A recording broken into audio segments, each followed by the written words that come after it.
O Fernando, ele tá falando assim, se hoje fosse descoberto literalmente vida inteligente no espaço, quanto tempo levaria para isso tornar uma informação geral e quais os impactos que sofreríamos? Eu não entendi metade da pergunta, não sei se você entendeu. Imediatamente. Né? Ele perguntou se descobrir uma vida inteligente fora da Terra, quanto tempo isso vai virar uma informação. Ah, perfeito. Ninguém vai esconder, cara. Relaxa. Entendeu? Ah, agora entendi.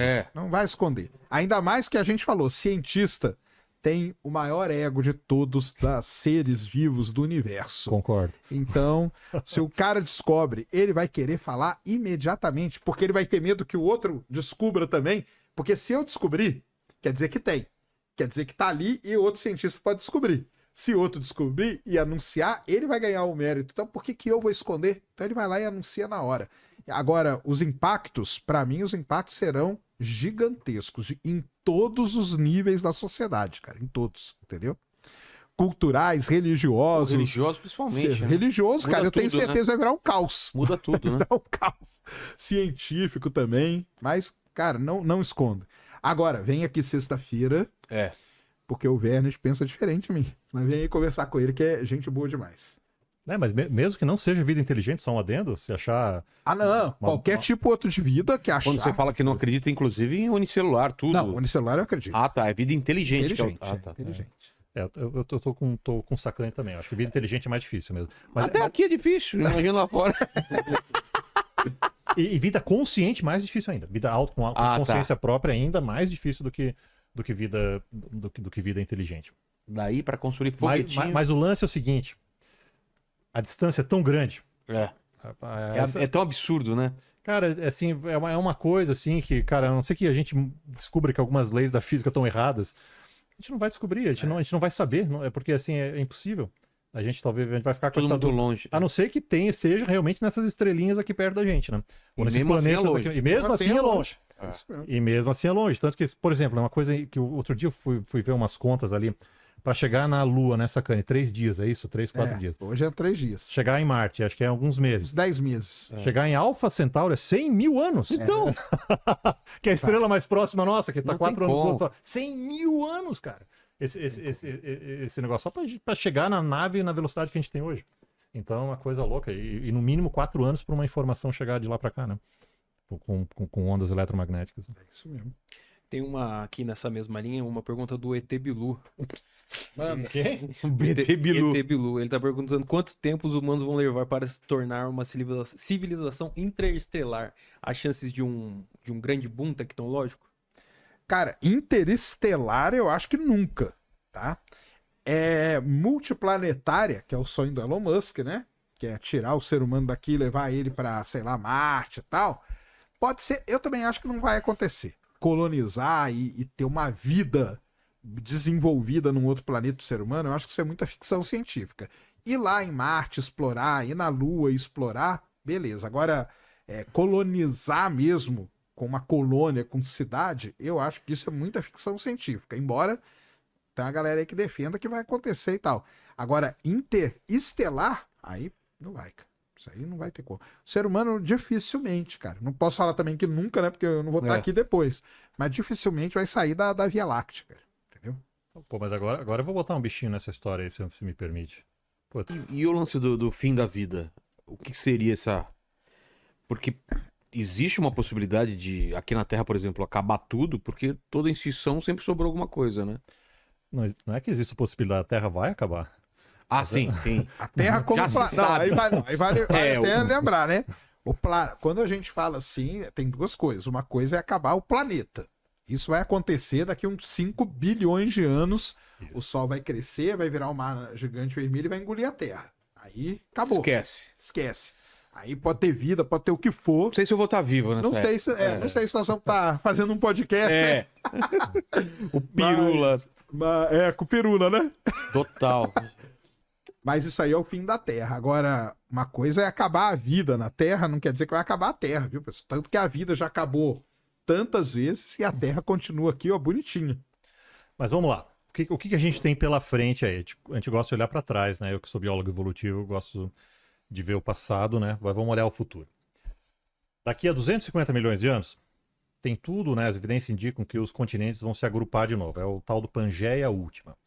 Quando você tem uma massa de terra muito grande, você tende a ter uma desertificação de parte disso. Então se projeta uma extinção em massa de vida no planeta Terra, isso sem falar da nossa espécie, daqui a pouco a gente fala do homem, né? Mas condições alheias. Daqui a 250 milhões de anos, muito provavelmente teremos uma extinção em massa no planeta Terra.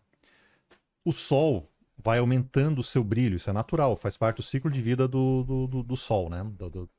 Daqui a cerca de 1 bilhão de anos, é muito provável que os oceanos tenham evaporado todos, tá? Então aí a gente já não vai mais ter água líquida na superfície. Então é muito provável que daqui a 1 bilhão de anos a maior parte das formas de vida, como a gente conhece, não vão mais existir. Vão ser formas de vida que eventualmente consigam viver em algum resquício de água que ainda tem em algum lugar do nosso planeta. Até chegar nos 5 bilhões, que nem o Sacani contou, em que todas as evidências indicam que, né, quando o Sol se tornar uma gigante vermelha, ele vai engolir os 4 planetas mais próximos, né? Marte deve ir para conta também nessa história, né? Então, mas assim, é muito tempo, tá? Há 250 milhões de anos já é um tempo inimaginável para a nossa espécie. Nesse meio tempo todo, ainda pode cair um asteroide, tá? que é uma coisa assim que a gente não tem muito como prever quando essa coisa vai acontecer. Mas o que eu tinha te contado antes, quando eu perguntei pra galera assim, quanto tempo eles acham que o Homo sapiens, agora eu vou falar de uma espécie vive, a galera acha que vive pouco, porque a galera tá assustada com mudança climática. E aí tem 2 maneiras de olhar essa coisa. A primeira é que a vida com mudança climática vai se tornar mais difícil para nossa espécie. A segunda é que a gente é uma espécie incrivelmente resiliente e a gente é uma espécie que tem uma adaptabilidade, que a gente chama, muito grande, né? A gente consegue viver em lugar seco, em lugar frio, em lugar... Então, assim, é o jogo dessas coisas que vai definir o quanto tempo a gente ainda sobrevive no planeta Terra, porque a gente... Calma aqui do Diego Luiz, ele tá perguntando, ok, a vida básica multicelular tem facilidade de ocorrer, mas e a vida inteligente? Pode explicar como que a consciência surgiu? Muito bem. Então, de novo, debate, eu vou falar de uma consciência que a gente chama de autoconsciência, tá? Ou consciência própria. Porque se a vida já é difícil de definir, inteligente pior ainda, né? E consciência mais ainda. Mas Sacani, uma coisa interessante que você falou. Vamos dividir aí, inteligência e consciência. Inteligência é mais fácil da gente definir. Inteligência é a capacidade de resolver problemas. Vários organismos são inteligentes. Tá? Até mesmo paramécio, tem gente aí que pode falar que o bicho é inteligente. Claro. O protista, ele é inteligente. A inteligência vai evoluir tanto em animais solitários quanto animais que vivem em grupo. Por exemplo, não sei nem para onde eu olho aqui, acho que eu vou olhar para aquela câmera ali. Então, o nosso polvo, por exemplo, é um animal solitário, altamente inteligente. É o invertebrado mais inteligente que existe. Já a consciência, que eu estou agora, a autoconsciência, ou consciência própria, ela tende a evoluir em animais que vivem em grupo. E como é que a gente sabe que um animal tem consciência própria, de que ele é ele mesmo? Por um teste chamado teste do espelho. Então você põe um espelho, você vai botar esse animal na frente do espelho e vai ver se ele reconhece que é ele mesmo ali na frente. É um teste, né, que o pessoal faz, né? Exatamente. Se tem uma evidência de que o animal reconhece que é ele, que nem a gente olha no espelho, né? Crianças a partir de 2 anos de idade aproximadamente conseguem isso. O que a galera vai fazer? Vão fazer uma marca nesse animal num lugar que ele não consegue ver. Por exemplo, vai fazer uma marca aqui na orelha, vai fazer uma marca aqui no pescoço. Anestesia o bicho, tá? E ele vai acordar sem saber que ele tem uma marca, porque ele não consegue. Eu não consigo olhar se eu tenho uma marca aqui ou se eu tenho uma marca aqui. Se ele olha no espelho, vê a marca e vai procurar e começa a mexer, aí é consciência top. Assim. Aí o bicho realmente sabe que é ele. A gente passa nesse teste, nós humanos, a partir de 2 anos de idade. Chimpanzé a partir de uns 2 anos e meio. Orangotango passa também. Gorila e bonobo não lembro agora. Cachorro não passa. Até onde eu saiba, não passa. Tem algum debate se golfinho passa, porque golfinho se reconhece no espelho. Só que o teste da marca, eu não lembro se foi feito em golfinho. Elefante, alguns passam, outros não, tá? Mas são pouquíssimos animais que passam no teste. E todos eles que Kratos passaria, será? E todos eles que passam são animais que vivem em grupo. Né? Então, orangotango, tudo bem, o macho de orangotango ele tende a ser solitário, mas antes disso eles vivem em grupo. Nós vivemos em grupo.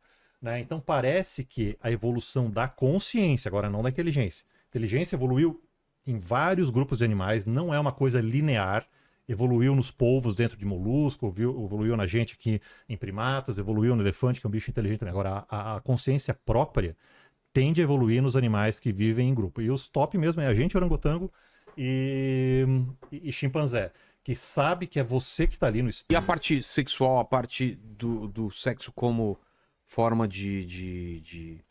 Porque o ser humano, ele foi pra monogamia, que a princípio é uma coisa que atrapalha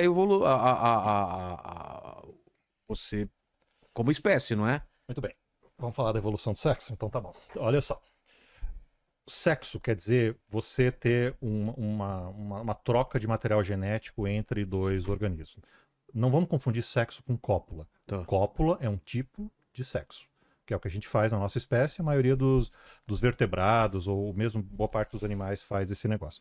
Só que o sexo começou, essa troca de material genético, um paramécio já faz, que é um processo chamado de meiose. Tá? Isso aí eu não vou entrar nos detalhes, mas basicamente isso permite que dois paramécios se juntem e troquem material genético. Os dois que saem são diferentes dos dois que começaram esse negócio. A ideia é que isso aumenta a variabilidade genética e que os organismos são mais... a vantagem evolutiva seria que eles se dão melhores em caso de doença e coisa desse tipo. Se adaptam melhor. Perfeito. Essa que é a ideia da evolução do sexo, que é essa troca de material genético.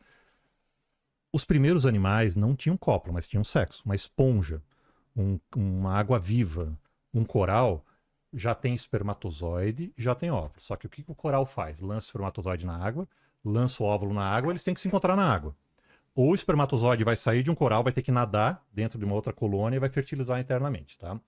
A cópula só vai evoluir quando a gente tem os animais que a gente chama de bilateral, que somos nós. Que só tem um plano de simetria, que se eu me cortar aqui, ó, só tem um plano de simetria, que eu me divido em duas metades espelhadas.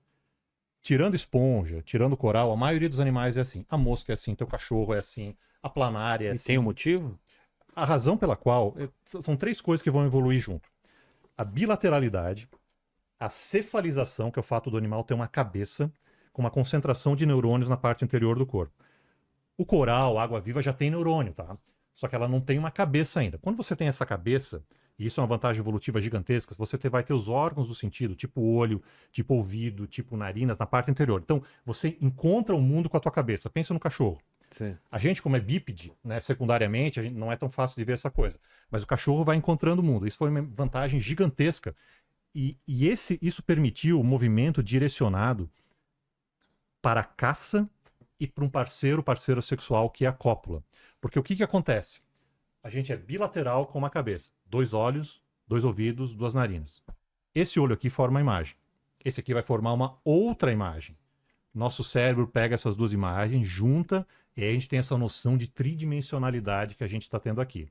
Quando eu tenho uma noção de tridimensionalidade, eu muito facilmente, com esse meu dedo, eu posso tocar aqui, ó, com bastante facilidade. Imagina que isso aqui é uma presa.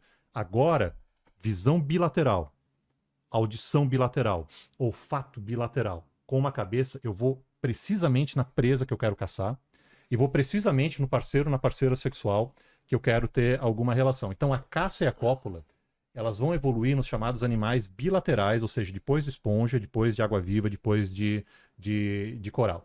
E aí, esses animais já tinham o que a gente chama de cópula, que é quando você junta um animal com o outro fisicamente agora, certo? Não mais como um coral, que um solta aqui, o outro solta aqui. Um vai em direção ao outro, perdão. E em muitos animais a gente tem o que a gente chama de fertilização interna, que é o que acontece na nossa espécie, todo mundo sabe do que eu tô falando. Tá? Então, esse é um grosso modo como foi a evolução da reprodução até chegar na cópula que a gente tem nos animais. O custo reprodutivo geralmente é maior para as fêmeas, porque a fêmea, né, em animais especialmente em que a fêmea se desenvolve dentro do animal, isso não acontece no macho. E, assim, nessa questão de taxa, você comentou de vírus. Toda discussão, você viu ou não viu, mas o fato Exato, é o seguinte, o que é vida e o que não é vida. Né? Mas só na questão de evolução, cara, a gente viveu a pandemia do coronavírus. Certo. Aquelas variantes, aquilo lá é mutação, aquilo foi evolução. E rápida, né? Exato, porque o vírus evolui muito rapidamente. Tá? Bactéria também, mas o vírus é mais rápido ainda nesse negócio. Então, e o que vai acontecendo é que ele vai ficando resistente a vacina ou eventuais fármacos também. Então, existe isso. Seleção artificial de bactéria está acontecendo por conta de antibiótico. Por que tem bactéria mais resistente? Porque os antibióticos, né, deram fim aí nas menos, só que as mais estão... Então, o mau uso de antibióticos está levando à evolução de bactérias, por exemplo, mais resistentes também. E isso a gente consegue entender na escala humana. No caso do coronavírus, a gente conseguiu ver em 2 anos. Aquilo foi evolução acontecendo. E o medo que a galera tinha.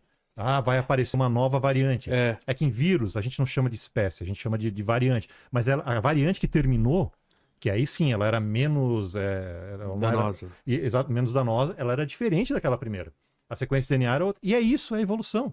Só que numa espécie que tem um ciclo de vida muito rápido, que nem o vírus, isso acontece rapidamente. Numa espécie como a nossa, que leva 25 anos em média para a próxima geração, certo? E isso, né, imagina, 10 gerações nossas são 250 anos. Isso para um vírus é questão de semanas, sacou? Então a gente consegue ver sim a evolução nesses organismos como vírus e bactérias. E tá na nossa cara. A gente então viu o vírus isso. é vivo.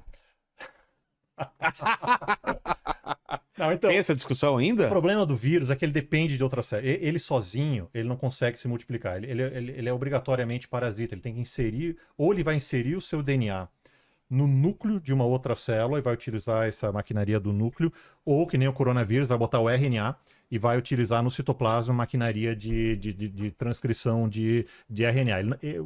A discussão, porque a gente não fala que ele tem todos os componentes da vida, ele tem material genético top, que precisa para esse negócio, ele tem um envoltório. Então... Mas esse requinte, ou essa coisa da vida, ela ir se modificando para coisas mais complexas também é por acaso. Não é um caminho natural da vida. E nem sempre para o mais complexo. Não? Pode ser, por exemplo, né, tem muitos organismos que vão viver em caverna, que vão viver em meio de grão de areia, que vão se tornar parasitas. Por exemplo, a tênia, que muita gente, ou algumas pessoas podem ter no intestino. O bicho não tem boca, o bicho não tem tubo digestivo. Por quê? Porque ele está vivendo no teu intestino. Ele já está pegando, ele já está absorvendo a comida que está digerida por você. Ele não precisa evoluir mais do que isso. Não, então... ele evoluiu. Ele evoluiu para isso. A gente usa a palavra evolução como uma melhora. Assim, no jargão popular. Só que cientificamente, não é, né? Só que cientificamente falando, evolução quer dizer simplesmente mudança. Né? Mudança... Esse, cara, é um dos grandes problemas semânticos para mim que existe em toda a história da ciência. Chamar a teoria da evolução de teoria da evolução. O Darwin não chamou, sabia? Eu sei que não. O Darwin não chamou. Não chamou. Ele chamou de transmutação. É? Mas por que a evolução dá tanto problema? Porque é aquela frase famosa que o pessoal que é contra fala. Se tem o ser humano e o ser humano veio do macaco, por que ainda tem macaco? Se a gente evoluiu do macaco. Então, esse é o grande erro, cara. Porque é igual na ciência. O pessoal fala assim, nós evoluímos do Newton pro Einstein. Então quer dizer que não vale mais nada que o Newton fez? Não é assim, galera. Entendeu? Então, pra mim, isso eu já falei pirula várias vezes. Tinha que mudar esse nome, cara. Mas pegou. Tinha que virar a teoria da adaptação. Talvez fosse um nome que o pessoal entendesse... Não sei se entenderia melhor, mas ia causar menos problema.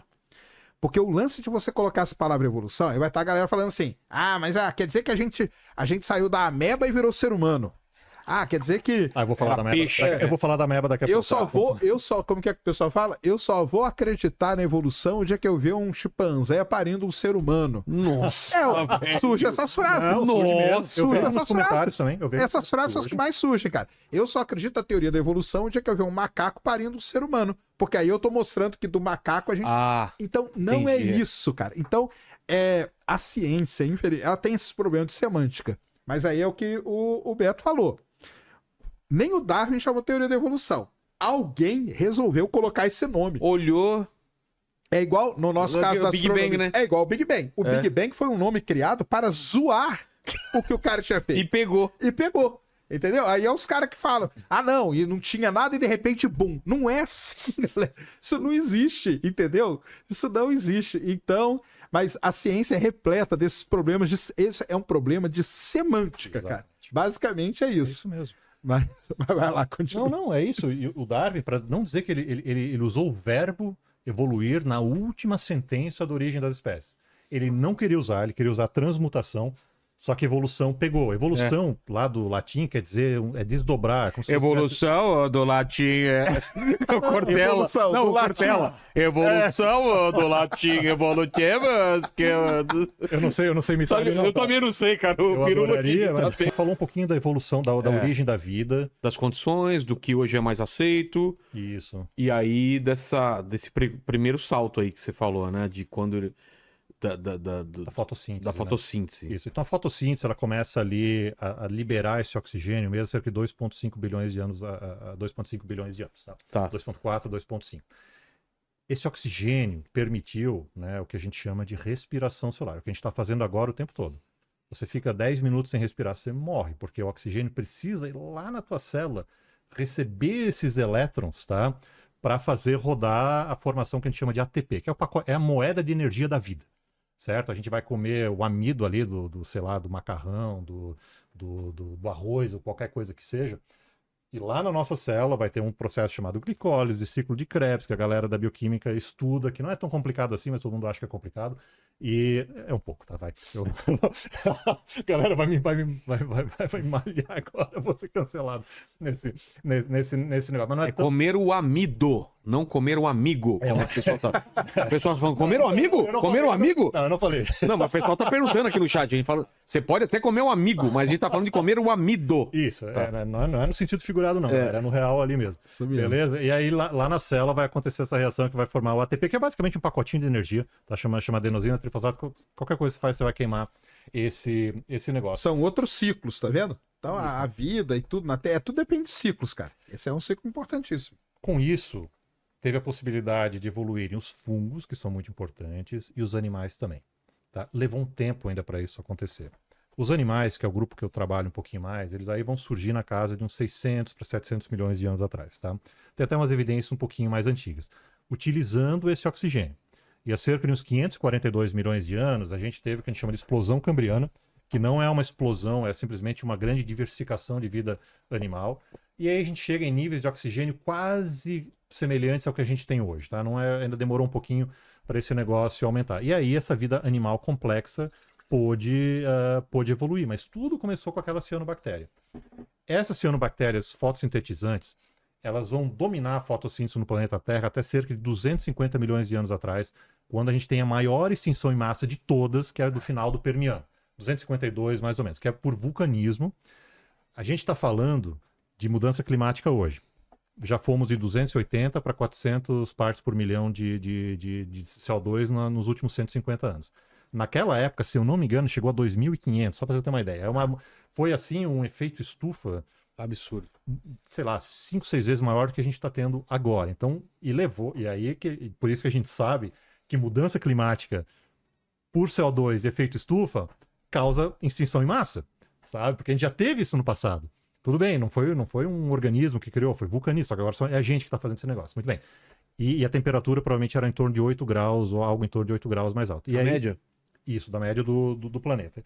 Maior extinção em massa da história da vida no planeta Terra, mais de 95% da vida aquática foi extinta no nosso planeta, maior que a dos dinossauros, inclusive. Os trilobitas, que são um animal que vivia antes disso, Famosíssimo trilobita. trilobita viveram durante 250 milhões de anos. Todos foram extintos nessa grande extinção. Então aconteceu essa grande Isso aí extinção. foi por pouco que a Vida inteira não foi, né? Não, é por pouco que a Terra não conseguiria se recuperar. Que seria mais ou menos o que aconteceu com Vênus. Porque Vênus e a Terra, eles tiveram mais ou menos o mesmo ciclo de evolução. Só que chegou um momento que a Terra teve um grande acidente vulcânico, que foi esse aí, e Vênus também. Quando grandes províncias vulcânicas, que eram vários vulcões, entraram em erupção ao mesmo tempo. Só que lá em Vênus continuou, e continua até hoje, que já descobrimos, já que tem vulcão ativo ainda até hoje em Vênus. E isso continua alimentando a atmosfera daquele jeito que a vida ficou impossível. A pressão atmosférica aumentou muito, a temperatura foi para 500 graus, e hoje é praticamente impossível ter vida na superfície de Vênus. A Terra, foi nesse momento aí que a Terra passou por isso. Só que, de novo, né, aquele lance do acaso, né? Alguma coisa aconteceu. Eu estou falando 2.4, 2.5, 2.7. Porque o primeiro oxigênio que foi liberado provavelmente reagiu com o solo para dar essa terra. Ele não ficou livre de cara. Ele começou a ficar livre um pouquinho depois. Mas aí a gente começa a ter a evidência, Vilela, na rocha. E antes disso, há 3,5 bilhões de anos, a gente tem evidência na rocha também, de pequenas camadas de bactérias chamadas de estromatólitos, que pode ter sido uma fotossíntese que a gente chama de anaeróbica, que não utilizava H2O ainda, utilizava H2S como fonte de elétrons, mas já tinha esse negócio. Por isso que eu gosto de falar que a gente teve, na verdade, 6 grandes extinções de massa. Porque quando a fotossíntese aeróbica, essa de 2,4, 2,5 bilhões de anos, ela acontece e esse oxigênio é liberado, a galera que não utilizava oxigênio... Morreu todo mundo, né? Exato. Então ali a gente já teve... Teve uma linha de corte aí já. Isso, só que essa, que é interessante, essa foi uma extinção causada por organismos vivos. A dos dinossauros, a do final do Permiano, foram processos alheios, né? Foi a queda de um asteroide lá nos dinossauros.